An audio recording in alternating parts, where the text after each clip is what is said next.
सब लोग देखिए, गॉड्स फास्ट ट्रैक, परमेश्वर का तेज रास्ता। सब लोग बोले परमेश्वर का तेज रास्ता। कितने लोग चाहते हैं कि मुझे परमेश्वर का उस तेज रास्ते में प्रवेश करना है? आज से हम लोग देखेंगे हमारा परमेश्वर कितना फास्ट है, कितना तेज है, कितने जल्दी में परमेश्वर काम करता है। हर संडे को मैं टॉपिक में अलग आपके सामने बताऊंगा, मगर हमारा थीम मेन जो यही रहेगा। आप वचन से इसको आप समझ सकते हैं। परमेश्वर का काम यशायाह नबी 60 अध्याय और उसका 22वां वचन में हमने देखा कि मैं शीघ्रता से, क्या लिखा है, मैं शीघ्रता से उसे पूरा करूंगा। प्रभु कहता है I will do it in quick. प्रभु बहुत जल्दी में वो काम को करने वाला है। इसी इंग्लिश वर्जन में लिखा है the least person will become 1,000 people and the smallest person will become a strong country. I am the lord when it happens I will do it quickly. प्रभु कहता है मैं इसे बहुत जल्दी करूंगा, मैं बहुत शीघ्र ये काम करने वाला हूं। हालेलुया। परमेश्वर का काम शीघ्रता से होती है। प्रभु का समय शीघ्रता से दौड़ती है। मनुष्य का समझ के अनुसार परमेश्वर का काम नहीं होता है। बाइबल जब हम पढ़ते हैं, बहुत सारी ऐसी चीजें हैं जो हमको देखने को मिलता है परमेश्वर का उस तेज रास्ते से होकर जो गया। इसलिए जो एक सदियों में होना चाहिए था या एक 100 वर्ष में होना चाहिए था, वो चीज प्रभु ने एक ही दिन में करके दिखा दिया। समझ में आया? जो बहुत लंबे प्रोसेस है, जो काफी समय लेकर जो होता है, ऐसे कामों को परमेश्वर क्षण में कर सकता है। ये हम बाइबल में हम देखें ना, बहुत सारी ऐसी चीजें आपको मिल जाएगी जो परमेश्वर का तेज रास्ते से होकर जो गुजरा हो। इसमें मैं दो चीज को पर्टिकुलरली आपके सामने जो रखूंगा, वो है फॉर्म एंड फंक्शन। मतलब क्या है? परमेश्वर जब कभी कोई चीज को बनाता है या करता है, ये परमेश्वर की तेज रास्ते से होकर जाते हैं, उसको परमेश्वर एक असली रूप देता है, मतलब एक संपूर्ण रूप देता है, और वो संपूर्ण क्रियाशील हो जाता है। मतलब उसका रूप भी अच्छा होता है और उसका काम भी अच्छा होता है। यह है परमेश्वर की तेज रास्ता। मतलब अगर दूसरे शब्द में आपको समझाने के लिए कहूं, ब्यूटी एंड पर्पस, खूबसूरत और उसका उद्देश्य से संपूर्ण है, और वो अपना पर्पस को निभाने वाला है। परमेश्वर जो कुछ करता है ना, उसमें ये दोनों पाया जाता है। प्रभु उसको अच्छे से बनाएंगे और उसमें अपना उद्देश्य भी पूरा पूरा प्रभु पूरा करता है। आधा अधूरा काम परमेश्वर नहीं करता है। तो प्रभु का काम जो फास्ट होता है, बहुत तेजी से होता है, उसमें परमेश्वर जो सालों की प्रोसेस को जल्दी प्रकट कर देता है। हम शुरू करें। पहला हम लोग क्रिएशन के समय से, सृष्टि के समय से अगर हम शुरू करेंगे, क्योंकि बाइबल का आरंभ का समय है, वहां से हमको कुछ ग्लिम्स, कुछ झलक हमको मिलती है परमेश्वर ने किस प्रकार आदम को बनाया। आपको पता है ना, परमेश्वर आदम को बनाया। पहला जो मनुष्य जो पृथ्वी पर था, उसका नाम था आदम। जब परमेश्वर आदम को बनाया, गॉड फॉर्म्ड मैन, परमेश्वर ने रूप दिया। अब मेरा आपसे एक सवाल है, आदम को परमेश्वर ने ऐसा बच्चे के रूप में बनाया या ऐसा सियाना, ऐसा परिपक्व बनाया है? परमेश्वर ने आदम को बच्चे के समान बनाया, या कौन सी आयु से, कौन सी एज से आदम अपना जीवन शुरू किया? 1 साल से हम सब शुरू करते हैं। आदम कितने साल से शुरू किया अपना जीवन? बताइए, किसी को पता है? आदम कितनी उम्र में अपना जीवन शुरू किया था? आदम का बर्थडे हुआ था कि नहीं? जन्मदिन नहीं हुआ? वाह, आदम बर्थडे नहीं मनाया। मतलब आदम कौन सी उम्र से पृथ्वी पर आया, बताइए ना। हम लोग पृथ्वी पर कौन सी उम्र से आते हैं? हम जब बच्चे 1 साल में जब प्रवेश करने के लिए, हमारे लिए 1 साल लगता है ना, तो हम 0 दिन से हम इस पृथ्वी पर आते हैं। मगर आदम जब इस पृथ्वी पर आया, तो हम लोग बाइबल में देखने से समझ में आएगा, एक बच्चे के समान परमेश्वर ने आदम को नहीं बनाया। परमेश्वर ने मनुष्य को बनाया, तो बनाने के बाद अगर कुछ कुछ चीजों को देखे, परमेश्वर उससे बात करता है। क्या करता है? अगर छोटा बच्चा होता तो ये काम पॉसिबल वहां नहीं है, अगर नेचुरली देखा जाए। परमेश्वर और उनको बोलता है कि प्रभुता करो। क्या बोलता है? प्रभुता करो। तो एक छोटा बच्चा है, दूध पीता बच्चा है, तो ये काम नहीं होगा। परमेश्वर उनसे बातें करता है, और यही आदम है। आपको पता है जानवरों को क्या किया? ये शेर है, ये बंदर है, ये बिल्ली है, नाम भी किसने दिया? आदम ने दिया। तो आदम एक छोटा बाबू होता तो ये सब काम कर लेते हैं? अब बताइए, आदम एक छोटा बच्चा होता तो ये काम नहीं कर सकता। आदम को जब परमेश्वर ने बनाया तो वो मैच्योरिटी में परमेश्वर ने खड़ा किया। कुछ लोग बोलते हैं सही नहीं है, फिर भी कुछ लोग बोलते हैं आदम जिस उम्र में इस पृथ्वी पर आया वही उम्र लगभग था यीशु मसीह जो क्रूस पर मरा। मतलब कई लोगों का कहना है उसी उम्र के समान यीशु मसीह भी इस पृथ्वी पर था, मगर यीशु मसीह क्रूस पर मरने का वो समय था आदम का जन्म का समय, उन लोग बोलते हैं। लगभग 33.5 वर्ष का यीशु मसीह संसार पर जिया करके हम जानते हैं। हो सकते हैं वो सही हो, मगर बाइबल में कभी उसको स्पष्ट रूप से नहीं लिखा। मेरा कहने का तात्पर्य क्या है, जो इस संसार में एक बच्चा पैदा होता है तो वो बचपन से बात नहीं कर पाते हैं, उसका दांत नहीं होता है, वो अपना कामों को भरपूरता से अच्छे से नहीं निभा सकते हैं। मगर जब परमेश्वर ने पहला मनुष्य को अपने हाथों से बनाया, पहला मनुष्य को हाथों से बनाया, वो मनुष्य संपूर्ण तौर पर उसका रूप भी प्रकट है और उसका फंक्शनैलिटी भी, उनका जो काम है, उनका वो पर्पस है, उसको भी वो पूरा पूरा निभा रहा है। समझ में आ रहा है? संदेश आपको समझ में आया कि परमेश्वर आदम को बनाते समय परमेश्वर उनको ऐसा बच्चे के समान नहीं बनाया जिसके लिए कोई केयर टेकर का आवश्यकता हो, जिसके लिए कोई दूध पिलाने वाले मां की आवश्यकता हो।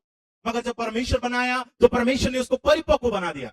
तो आज वो देखो परमेश्वर से बात करता है, प्रभु को पहचानता है, अब प्रभुता कर रहा है, सृष्टि पर वो अपना सामर्थ को चला रहा है। वाटिका में परमेश्वर ने उसको लगाया।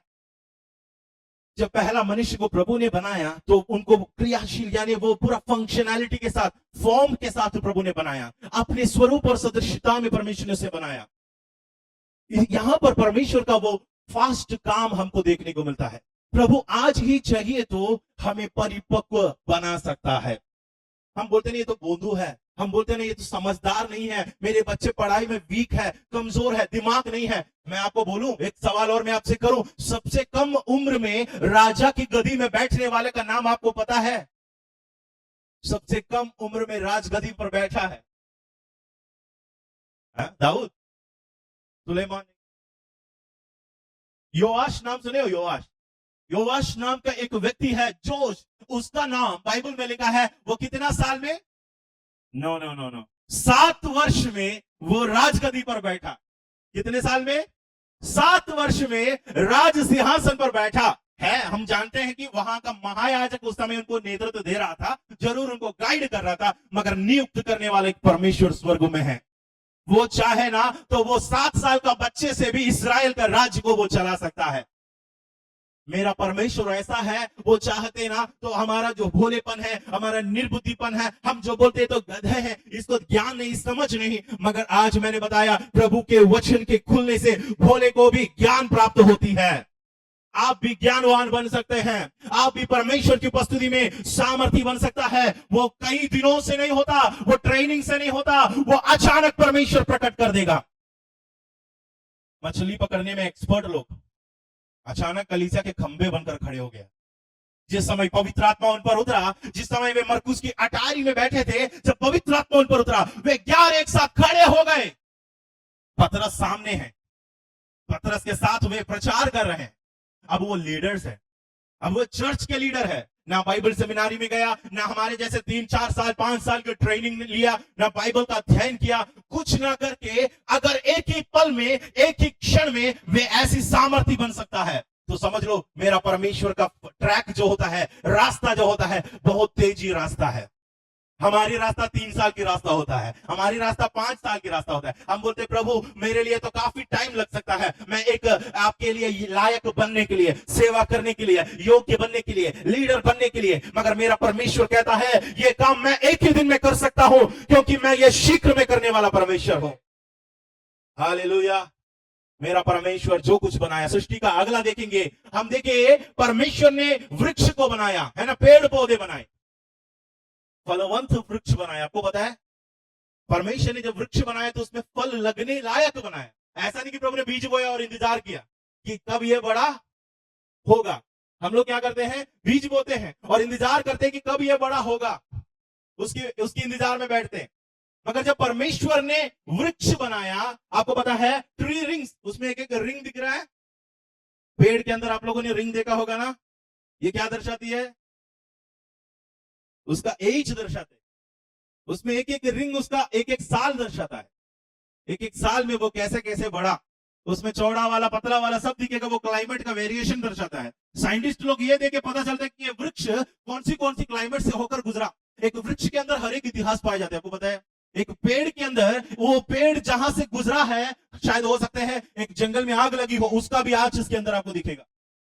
हो सकता है आंधी तूफान का सामना किया हो, वो भी उसके अंदर दिखेगा।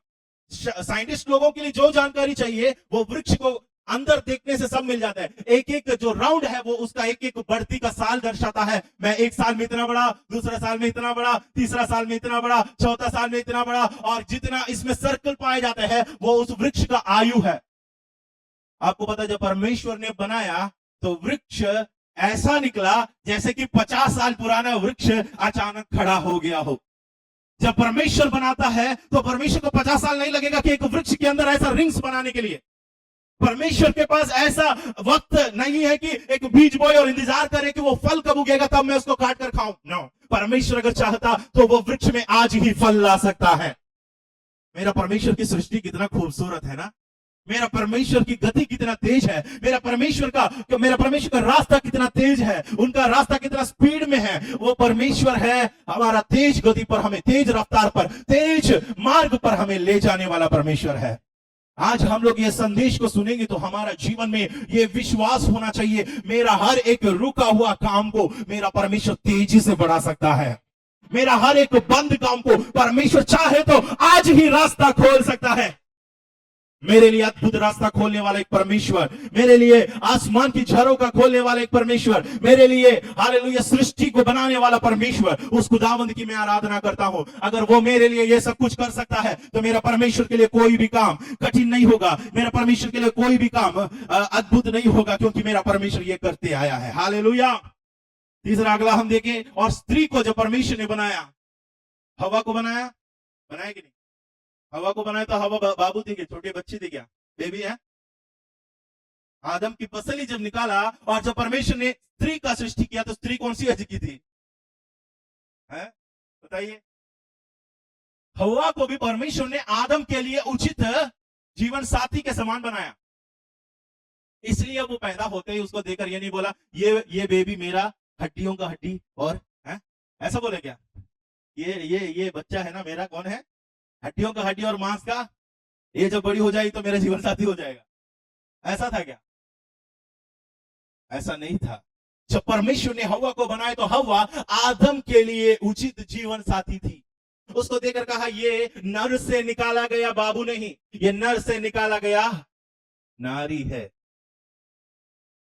परमेश्वर एक लेडी, एक वुमन की कैटेगरी में हवा को शामिल करवाया, कि मतलब वो मैच्योर हो चुकी है आदम को साथ देने के लिए।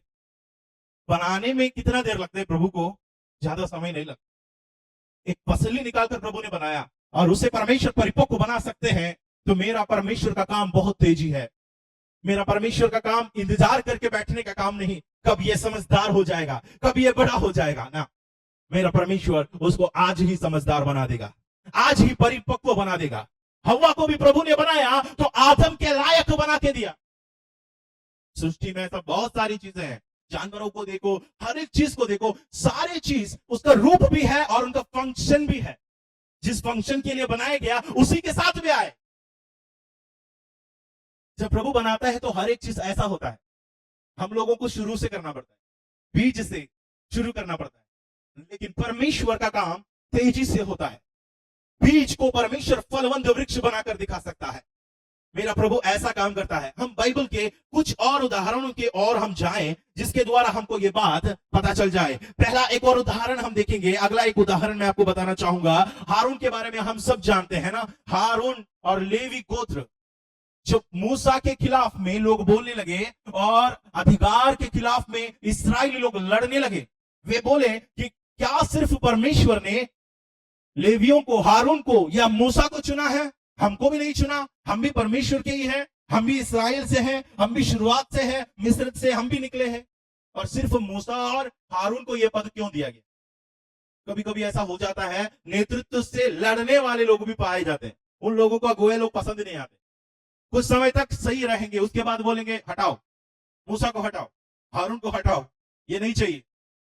अधिकांश चर्चेस में देखिए हो ना, कुछ साल में पास्टर को भगा देते। अब नहीं चाहिए, क्यों? क्योंकि पास्टर सच्चाई बोलने लगा, सच्ची सच्ची बातों को प्रचार करने लगा। अब सुनने में मजा नहीं आ रहा, उनको हटा देता है। अब मूसा और हारून को वहां से लीडरशिप से हटाना चाह रहे हैं। इतना झगड़ा हुआ वहां, इतना तक कि भूलोल हुई पृथ्वी, मुंह खोला, और वचन में लिखा है कोरा, नातान और अभिराम तीनों को पृथ्वी निकाल लिया, अपना मुंह खोलकर उसके अंदर समाया, और लगभग 14,000 लोगों को प्रभु ने मारा। इतना बड़ी संहार होने के बावजूद भी इन लोगों का झगड़ा नहीं थमा। अभी भी इनका सवाल यह कि मूसा क्यों खड़े होंगे, हारून क्यों खड़े रहेंगे प्रभु की सेवा में? हम भी हैं, हम 12 गोत्र हैं। प्रभु ने कहा हो कि बेटा, अगर तुमको भी लग रहा है तुम्हें भी परमेश्वर ने ये सेवकाई के लिए चुना है, एक काम कर, हर एक गोत्र से एक छड़ी लेकर आओ। हर एक गोत्र अपना अपना नाम लिखे एक छड़ी लेकर आओ, और उसको अति पवित्र स्थान में जब रखा जाता है, एक दिन बीतने पर जिसमें कलियां लगी है, जिसमें फूल लगी है, जिसमें पत्ते हैं, वो परमेश्वर की ओर से चुना हुआ है। तुम समझ सकता है जब ऐसा किया गया। हमको मालूम है, कहानी में जल्दी से बढ़ता हूं क्योंकि आप लोग ये बात को पढ़ चुके हो, सुन चुके हो। जब हारून की छड़ी में लेवी गोत्र का, या जो लेवी गोत्र जो हारून के लिए जो छड़ी लेकर आया, उस छड़ी पर हम लोग देखते हैं उस पे परमेश्वर का अद्भुत काम एक ही रात में प्रकट हुआ है। जिस छड़ी पर सालों लगकर फूल लगना चाहिए, जिस छड़ी, आप मान के चलो एक छोटा सा निर्जीव है, वचन में लिखा है अगर डाली वृक्ष से अलग हो जाएगा तो वो अपने आप मेरा परमेश्वर के लिए वो काम पॉसिबल है। अगर डाली वृक्ष से अलग हो गया तो वो अपने आप नहीं फल सकता है, मगर मेरा खुदावंद अगर साथ है तो वो फलेगा। यहां का वृक्ष मेरा परमेश्वर है, इसमें लगी हुई डाली है।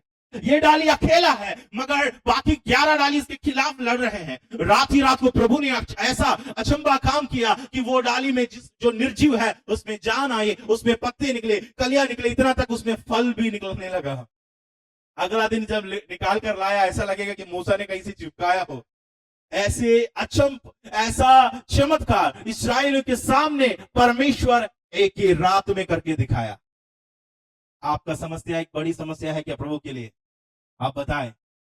हम बोलते ये होने में काफी समय लगेगा, लेकिन मेरा परमेश्वर बोलता है ये इसके लिए काफी समय नहीं लगेगा, ये काम जल्दी हो जाएगा, क्योंकि मेरा परमेश्वर सामर्थ्य है आपका काम को आगे बढ़ाने के लिए। यूहन्ना रचित सुसमाचार 2 अध्याय में हम लोग ऐसी एक घटना देखता है जहां पर हम लोगों को पता है कि एक घर के विवाह में दाखरस घट गई, और उस परिवार इतनी परेशानी में डूब गए, शर्मिंदगी, यानी मतलब अपने जीवन में सभी लोगों के प्रति ताना सुनना पड़ेगा। अब लोग क्या क्या बोलेंगे, अब क्या क्या हमारे ऊपर ब्लेम लगाएंगे, इल्जाम लगाएंगे। मेहमानों को बुला लिया, मगर वहां पर पिलाने के लिए दाखरस घट गई, दाखरस कम हो गया।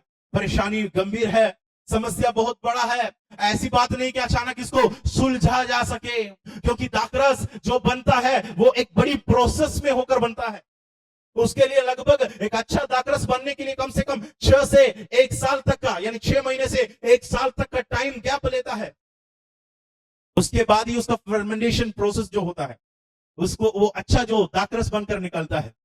ऐसा समय नहीं है कि हम जाकर दुकान से मोल ले आए, ऐसा जमाना नहीं है कि हम किसी से उधारी पर मांगे, नहीं देगा, नहीं मिलेगा। क्योंकि एक विवाह के लिए जो मात्रा चाहिए उतना मात्रा में कोई बनाकर नहीं रखता है अपने परिवार में, उसके लिए पहले से ही तैयारी हो जाती है। लेकिन ऐसी जब वक्त एक परिवार में आया, प्रभु यीशु मसीह वहां पर उपस्थित है, मेरा खुदावंद की उपस्थिति वहां पर है। मेरा परमेश्वर की उपस्थिति में 6 महीना, 1 साल एक पल के समान निकल सकता है। एक क्षण में वो सब कुछ बदल सकता है। यीशु मसीह उस परिवार की परेशानियों को देखकर, हम वचन में पढ़ते हैं, ऐसे जो पानी जो केवल पीने के काम आता है, या हाथ धोने का काम आता है, या अपने पैरों को साफ करने का काम आता है, उस दाखरस को प्रभु ने, और उस पानी को प्रभु ने दाखरस में बदलकर उन्हें पिलाया। और वचन में लिखा है, उन लोग जब वे पिए तब वे कहने लगा, यह तो उत्तम से उत्तम दाखरस है, बहुत अच्छा क्वालिटी का है। कितनी देर में बनाया, कितनी देर में बनाई? घर वाले जो पिलाया वो उसके सामने फेल हो गया। 6 महीना लेकर घर वाले जो बनाया वो दाखरस उसके सामने सेकंड क्वालिटी का हो गया। अब सबसे टॉप में कौन सा क्वालिटी है? मेरा यीशु मसीह ने जो बनाया वो सबसे आगे ही रहता है। मेरा प्रभु का जो बनावटी है, मेरा परमेश्वर जो बनाता है, उसका ब्यूटी, उसका पर्पस, उसका फंक्शनिंग ऐसा होता है जो लोगों की काबिल या तारीफ के वो पात्र बन जाता है। हालेलुया। मेरा परमेश्वर एक पल में सबसे उत्तम चीज अगर प्रदान कर सकता है, आज मुझे आपको बोलना है, आपके जीवन में भी आप प्रयास कर रहा है उत्तम फ्यूचर के लिए, उत्तम भविष्य के लिए मेहनत कर रहे हैं, आप स्ट्रगल कर रहे हो, मुझे आपसे बताना है मेरा प्रभु की उपस्थिति जीवन में है। एक पल में परमेश्वर आपके लिए ऐसा अद्भुत काम कर सकता है जो काना की शादी में, विवाह के बोझ में, घर में जो प्रभु ने करके दिखाया, ऐसा काम पहले बार दुनिया में देखा। जो साधारण एक पानी दाखरस में, वो भी गाढ़ा दाखरस, तेज और अच्छा टेस्टी दाखरस में बदल दिया। हालेलुया। मेरा परमेश्वर की सामर्थ्य काम अभी भी बंद नहीं हुआ है, मेरा प्रभु का काम बंद नहीं हुआ है। हम बाइबल में से एक वचन हम पढ़ेंगे, यहेजकेल का 37 अध्याय 37 और उसका पहला वचन से पढ़े कोई। यहेजकेल नबी की पुस्तक 37 और उसका पहला वचन से। Praise the Lord. वचन में लिखा है 37 वचन में, सूखी हड्डियों की तराई में जो भविष्यवक्ता को परमेश्वर ने खड़ा कर दिया, सूखी हड्डियों को देखकर उससे कहा, हे मनुष्य के संतान, कि क्या ये हड्डियां जी सकती है? मैंने कहा, है परमेश्वर यहोवा तू ही जानता है। तब उसने मुझसे कहा, इन हड्डियों से भविष्यवाणी करके कहा, हे सूखी हड्डियां, यहोवा का वचन सुनो। परमेश्वर यहोवा तुम हड्डियों से यो कहता है, देखो मैं आप तुम में सांस समाऊंगा तो तुम जी उठोगे, मैं तुम्हारी नसें उपजा कर मांस चढ़ाऊंगा और तुमको चमड़े से ढांपूंगा और तुम में सांस समाऊंगा और तुम जी जाओगे और तुम जान लोगे कि मैं यहोवा हूं। 7वां पद से पढ़ेंगे। इस आज्ञा के अनुसार मैं भविष्यवाणी करने लगा और मैं भविष्यवाणी कर ही रहा था, एक आहट आई, एक गुड़ोल हुई और वे हड्डियां इकट्ठी होकर हड्डी से हड्डी जुड़ गई। मैं देखता रहा, उसमें नसें उत्पन्न हुई, मांस चढ़ा, ऊपर चमड़े से ढक गई, उसमें सांस कुछ ना थी। उसने मुझसे कहा, मनुष्य के संतान, हवा से या सांस से भविष्यवाणी कर। हे सांस, परमेश्वर यहोवा यो कहता है, चारों दिशाओं से आकर घात किए हुए में से समा जा कि ये जी उठे। हाँ, मैंने भविष्यवाणी की, तब सांस उनमें आ गई, वे जी कर अपने पांवों के बल खड़े हो गए, एक बहुत बड़ी सेना हो गई। Hallelujah, hallelujah. जोरदार ताली बजाकर हमारा परमेश्वर को महिमा करे। एक सूखी हड्डियों की तराई में मनुष्य पुत्र को, एक सूखी हड्डियों की तराई में यहेजकेल को परमेश्वर खड़ा करता है और परमेश्वर कहता है, ये हड्डियों को देख, क्या वे जिएंगे? हम भी होते तो वही कहता, मैं होता तो कहता नहीं जीता, नहीं जिएंगे, मगर ये कह दिया कि मैं नहीं जानता हूं प्रभु, आप जानते हैं। ये कुछ जवाब नहीं देने गया, हाँ या ना नहीं बोला, वो बोला, वो परमेश्वर के ऊपर छोड़ दिया। वो बोला कि प्रभु तू जानता है। और प्रभु कहता है, जो इसकी स्थिति है उसको देखकर तुम्हें एक काम करना होगा, अपना मुंह खोलकर भविष्यवाणी करना है। इस परिस्थिति को देखकर आपको क्या करना है? भविष्यवाणी करना है। भविष्यवाणी करके कहना है, हे हड्डियां, मेरी आवाज सुनो, मेरी बात सुनो। परमेश्वर यही कहता है कि इन हड्डियों में परमेश्वर, उसमें आप तुम्हें सांस समाऊंगा और तुम जी उठोगे। निर्जीव हड्डियों को देखकर कौन कौन भविष्यवाणी करते हैं? ऐसा कभी भविष्यवाणी की हो? निर्जीव हड्डियों को देखकर ऐसा आज से करना है। निर्जीव स्थितियों को देखकर भविष्यवाणी करना है। ये मनुष्य के पुत्र के समान बोलना है। जो आपके पास नहीं है उसको देखकर बोलना है कि मैं तुझे कहता हूं, आज तुझ में सांस आ जाएगा। निर्जीव स्थिति है, हाथ में पैसा नहीं आया, महीने का सैलरी नहीं आया, निर्जीव स्थिति है, हड्डियों की तराई है। हड्डियों की तराई को लेकर बैठे को तो वैसे बैठे रहोगे, कोई फर्क नहीं पड़ेगा। हलचल होना है तो कुछ बोलना पड़ेगा। यहोवा मुंह खोलकर बोला, उजियाला हो गया। जहां अंधकार समाया हुआ है, जहां पर रोशनी नहीं है, आप अगर हड्डियों की तराई में जी रहे हो, याद रखना वचन में लिखा है, हड्डियों की तराई में चुप रहने से नहीं होगा। आंसू बहाने से नहीं होगा। हड्डियों की तरह ही आपके चारों तरफ के लोगों को देखते हैं और आप परेशान हो जाता है, इसमें तो जान नहीं है, इसमें तो सांस नहीं है, इसमें तो शरीर नहीं है। लोगों की हालत को देखकर आप ऐसी दुखी होकर बैठेंगे तो नहीं होगा। पति को देखकर दुखी होने से नहीं होता है। पति सूखी हड्डी हो चुका है घर में, बच्चे सूखी हड्डी हो चुका है घर में। अब आप उसको देखकर रो रहे, बैठकर माथे टेक रहे हैं, बोल रहे प्रभु अरे क्या हो जाएगा, मेरा पति मरने पर है, मेरा पति हड्डी हो चुका है। प्रभु कहता है भविष्यवाणी कर। प्रभु कहता है उसको देख के बोल, उसका हालत को मैं बदलने वाला हूं। उसको देखकर बोल। परमेश्वर कहता है उन हड्डियों को देखकर बोलना है, हे हड्डियां ध्यान से सुन लो, परमेश्वर यहोवा यो कहता है। यहेजकेल नबी जरा याद किया होगा, आदम की एक पसली निकालकर प्रभु ने हव्वा को खड़ा कर दिया। एक हड्डी से परमेश्वर एक मनुष्य को, एक स्त्री को बना सकता है। मेरा परमेश्वर के लिए बड़ा काम नहीं है, ये मेरा परमेश्वर के लिए बहुत बड़ा काम नहीं है। परमेश्वर ने यहेजकेल नबी को भविष्यवाणी करने को कहा और वे खड़े होकर हड्डियों से भविष्यवाणी किया। वचन में लिखा है वे ऐसी सामर्थी सेना बनकर खड़ा हो गया। एक ऐसा सेना बनकर खड़ा हो गया, एक सामर्थी सेना जो लड़ने लायक है, एक ट्रेन्ड आर्मी। आपको पता है आर्मी में जाने वालों को मालूम है कि कितने साल के बाद उन लोगों को थोड़ा एक्सपीरियंस होता है और ट्रेनिंग कंप्लीट करने में बहुत समय लगता है। एक्सपीरियंस्ड सेना बनना है, काफी समय लगता है। मगर हड्डियों को परमेश्वर एक सामर्थी सेना बनकर एक पल में खड़ा कर सकता है, जो लड़ने के लिए तैयार होकर खड़े हैं। मेरा परमेश्वर हर एक काम को बहुत चुटकी में, बहुत जल्दी में परमेश्वर कर सकता है। हम लोग जो इंतजार कर रहे हैं ना, पति बदलेगा, पति सुधरेगा, कब होगा ये काम, मेरा बच्चे का जीवन में कब एक आशीष होगा, आज मुझे आपको बताना है। चुप रहने से नहीं होगा, मेरा परमेश्वर का काम तेजी से होते हुए देखना है। मुंह खोलकर बोलना शुरू करो। आपकी परिस्थितियों को देखकर भविष्यवाणी करो बहन, आपकी परेशानियों को देखकर भविष्यवाणी करो भाई। अपने मुंह खोलकर कहो यीशु के नाम से मैं बोलता हूं, ये परेशानियों को, ये समस्याओं को, ये मृतक स्थिति को तुम बाहर आ जाओ। लाजर के समान वो बाहर आते हुए आपको दिखाई देगा। उस समय तक मार्ता मरियम विलाप करते रोते रोते कब्र के पास बैठी रही, मगर किसी के भी मुंह में ऐसा आवाज नहीं था, अधिकार नहीं था ये बोलने के लिए लाजर तू बाहर आ। जब यीशु मसीह बोला परिस्थितियां बदल गई। जब यीशु मसीह ने कह दिया तो उन हालतें बदल गई। वहां पर रोने से सिर्फ नहीं होता, यीशु भी रोया। वचन में लिखा यीशु आंसू बहाया, मगर आंसू बहाना सीमित नहीं है। यीशु उसके बाद जाकर कहता है लाजर मैं तुझसे कहता हूं तू बाहर आओ। हमारा परेशानियों को हमको कभी कभी बोलना पड़ता है ताकि परमेश्वर वो काम तेजी से कर देगा। भविष्य रुका हुआ है, आज जाके प्रार्थना में ये बोलना है अपने भविष्य से मैं भविष्यवाणी करता हूं, मेरे फ्यूचर को मैं बोलता हूं, मेरे बच्चे को मैं बोलता हूं, मेरे परिवार को मैं बोलता हूं। वो निर्जीव हड्डियों में जान आने लगेगा। निर्जीव हड्डियों में जान आते हुए देखोगे। हर एक बार परमेश्वर की सुरक्षा, प्रभु की आवाज आप किसी चीज में डालते रहोगे ना, उसके अंदर जान आने लगेगा।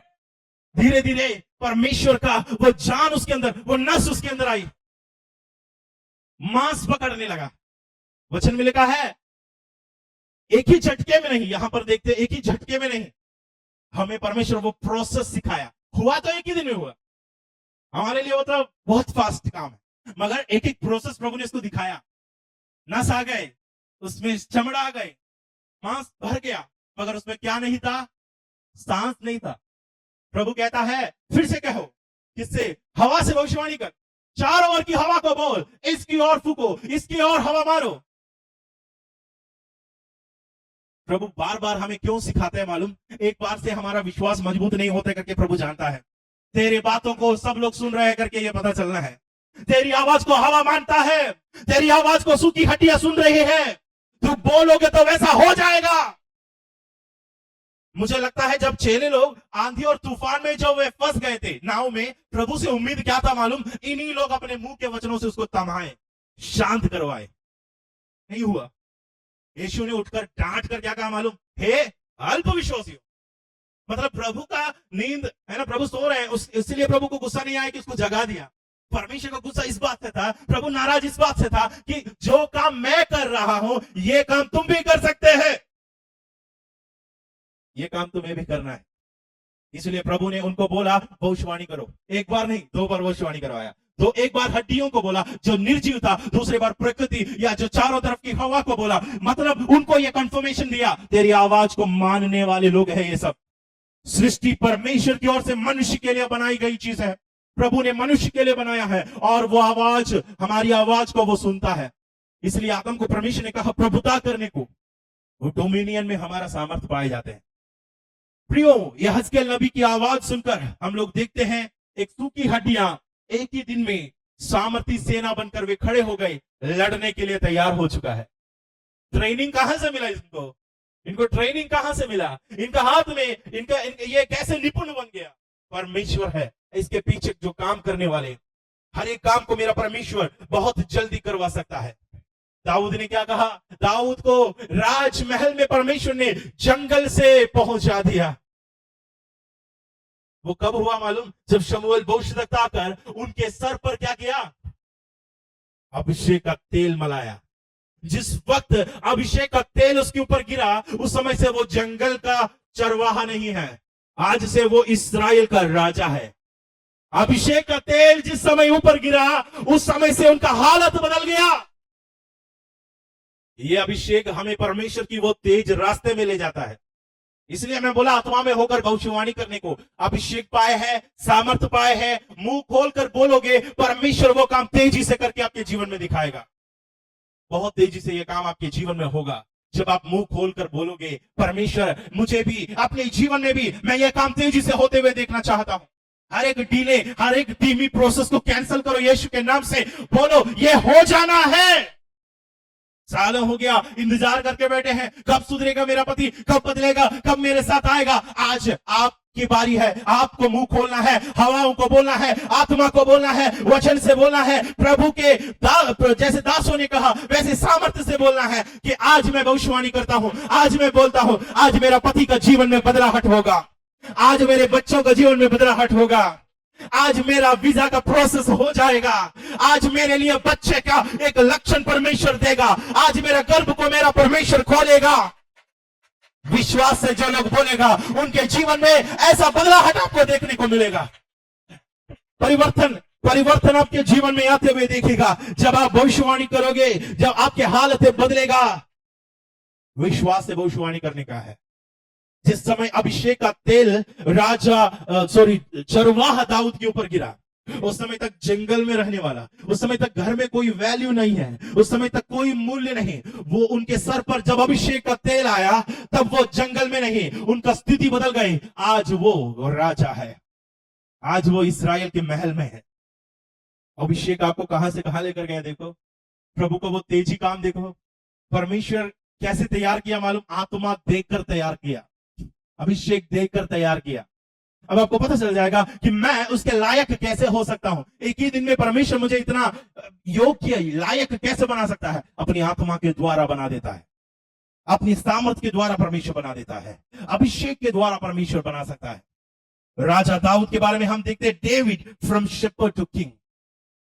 एक चरवाहे से वो कहां पहुंच गया? राजगद्दी में। जिस पल अभिषेक उनके सर पर मला है, जिस समय अभिषेक का तेल उनके सर पर मला है, परमेश्वर उनकी स्थितिगतियों को बदल दिया। जो प्रोसेस काफी सालों से लगता है, उस काम को परमेश्वर ने एक पल में करके दिखा दिया। मुझे आपको बताना है, मेरा परमेश्वर ये काम झट से कर सकता है।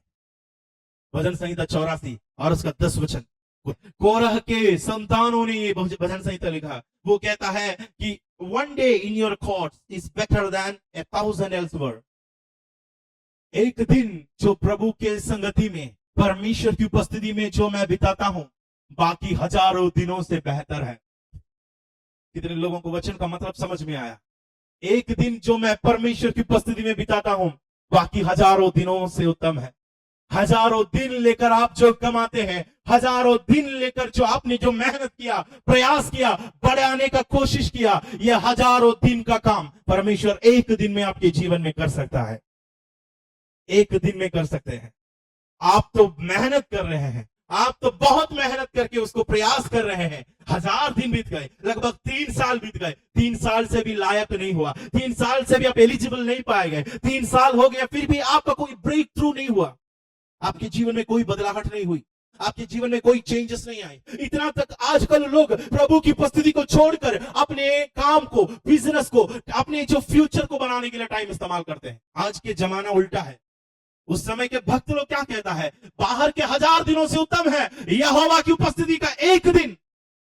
यहां का एक दिन बाहर के 1000 दिनों से भी उत्तम है, बराबर भी नहीं है, उससे ज्यादा है। मतलब 3.5 वर्ष या 3 साल से भी बेहतर है एक दिन प्रभु के साथ रहना। आप 3 नहीं 10 साल भी बिताओगे ना, आपकी समस्या का हल नहीं होगा। मगर वो 10 साल काश एक दिन प्रभु को दे दिया रहता, उस दिन परमेश्वर आपका हालतें बदल देते, उस दिन परमेश्वर आपकी स्थितियां बदल देती। 12 वर्ष से लहू बहने वाली औरत इतना वैद्यों के पास गई, इतना डॉक्टर के पास गया, आराधनालय में जाने का समय नहीं, क्यों? आज इलाज करने जाना है। प्रार्थना में जाने का समय नहीं, क्यों? आज कोर्स है, आज क्लास है, आज पढ़ाई करना है, एग्जाम आने वाला है। बच्चे लोग को हम क्या करते हैं, चर्च जाने से रोककर उनके फ्यूचर बनाने के लिए हम उनको जाने देते हैं, काम में वे व्यस्त रहते हैं। और 3 साल में क्या पाया आपके बच्चे? 10 साल में आपके बच्चे ने क्या पाया, क्या पा लिया, ऐसा क्या बना लिया? कुछ नहीं। वो 3 साल प्रभु की उपस्थिति में दिया रहता, जो आपको 30 साल में जो नहीं बनता, एक दिन में मेरा परमेश्वर आपके हाथ में दे देता। आज प्रभु की उपस्थिति को छोड़कर कमाने के लिए निकलते लोग, कितना कमाया, कितना बनाया, मुझे जरा बताओ, उससे आप कितना धनी हुई, उससे आपका कितना फायदा हुआ, कितना पॉजिटिव आपकी लाइफ में हुई? जब आप बराबरी करोगे, घाटा ही घाटा आपके जीवन में हुआ है, नुकसान ही नुकसान हुआ है। प्रभु से जितना दिन अलग रहा, उतना दिन पानी से दूर रहने वाली घिरनी के समान हाफते रहा। प्यास बढ़ता गया। शरीर का प्यास बुझाने के लिए परमेश्वर से जब दूर रहेगा, याद रखना, हमारा आत्मिक मनुष्य मर जाते हैं, मेरा आत्मिक मनुष्य नाश हो जाता है। और मैं जितना प्रभु से बाहर रहकर करूंगा, वो सब मेरे लिए कोई भलाई नहीं। मेरी भलाई यहोवा के पास है, मेरे लिए तू भला है प्रभु, तेरे पास मेरा सब कुछ है। प्रभु की उपस्थिति में आपकी आशीष है। मुझे आपको बताना है, एक दिन में आपका जीवन का ब्रेक थ्रू आ सकता है। बहन, आप 10 साल से इंतजार कर रहे हैं, एक दिन आप दिल खोलकर प्रभु की उपस्थिति में वो एक दिन देगा। उस दिन परमेश्वर आपके काम को, फाइल को तेजी से बढ़ा देगा, आगे तेजी से आगे बढ़ा सकता है, ज्यादा टाइम नहीं लगेगा। आपका कर्ज परमेश्वर तेजी से चुका सकता है। आपको लग रहा है तो बड़ा बोझ है, मैं 10 साल कमा कर मैं करूंगा, बिल्कुल ऐसा सोचो मत। हम लोग कई जगह में फंस जाते हैं, क्योंकि अपनी बातों पर हम लोग 10 साल का एग्रीमेंट में जुड़ जाते हैं। हाँ, 10 साल तक मैं ऐसा करता रहूंगा, याकूब के समान फंसते हैं। फिर वो फंदे से बाहर आने में काफी टाइम लगता है। कुछ दिन बोलकर याकूब की मां ने उसके मामा के घर भेजा था, याद है आपको? कुछ दिन तक तू वहां रहना, जब तक तेरा भाई का गुस्सा, अब भाई का गुस्सा ठंडा होकर बर्फ बन गया। ये वहां पर बंधुआई में फंसा है। निकल पा रहे कि नहीं? नहीं निकल पा रहे। क्यों? क्योंकि हम जब किसी चीज पे अपने आप को जोड़ देता है बातों पर, वहां से फिर निकलना मुश्किल हो जाता है। उससे अच्छा है, एग्रीमेंट लिखने से अच्छा है, लोगों के सामने बात देने से अच्छा है, हाँ मैं 6 महीना आपके अंडर काम करूंगा बोलने से अच्छा है, ये 6 महीना मैं आपके अंडर काम नहीं करूंगा, मेरा परमेश्वर को जो समय है वो देने के बाद बचेगा तो मैं आपके पास आऊंगा, ऐसा बोलो। मेरा परमेश्वर के काम में कोई बाधा नहीं आना चाहिए। कितने लोग हैं अपने मालिक के सामने प्रभु को महिमा कर पाते हैं, उनको प्रसन्न करने के लिए वो बुलाते तो हम भागते हैं, उनको खुश करने के लिए वो अगर इशारा दिखा दिया, मैसेज भेजा, एक रिंग हमें हमारा पास आ गया, हम दौड़ते हैं बैग उठाकर। मगर हमारा परमेश्वर जिसने आपको बनाया, जिसने आपको खिलाया, अभी तक जीवित रखा, उस खुदावंद को आप आदर महिमा नहीं दे पाते हैं। प्रियो भक्त कह रहा है, कोरह कह रहा है, कोरह के वंश कहता है, बाहर के हजारों दिनों से उत्तम प्रभु के उपस्थिति का एक दिन है। वो एक दिन मेरे जीवन के लिए हजारों दिन का आपको घाटा लग रहा है, हजारों दिन आप काम में नहीं गए, आपको लग रहा है मैं भूखा मर जाऊंगा, बिल्कुल नहीं मरेगा। मेरा परमेश्वर जीवित है, वो आपको खिला सकता है, वो आपको पिला सकता है। मेरा प्रभु जब खिलाएगा ना, राजमहल का भोजन आपके पास आ जाएगा।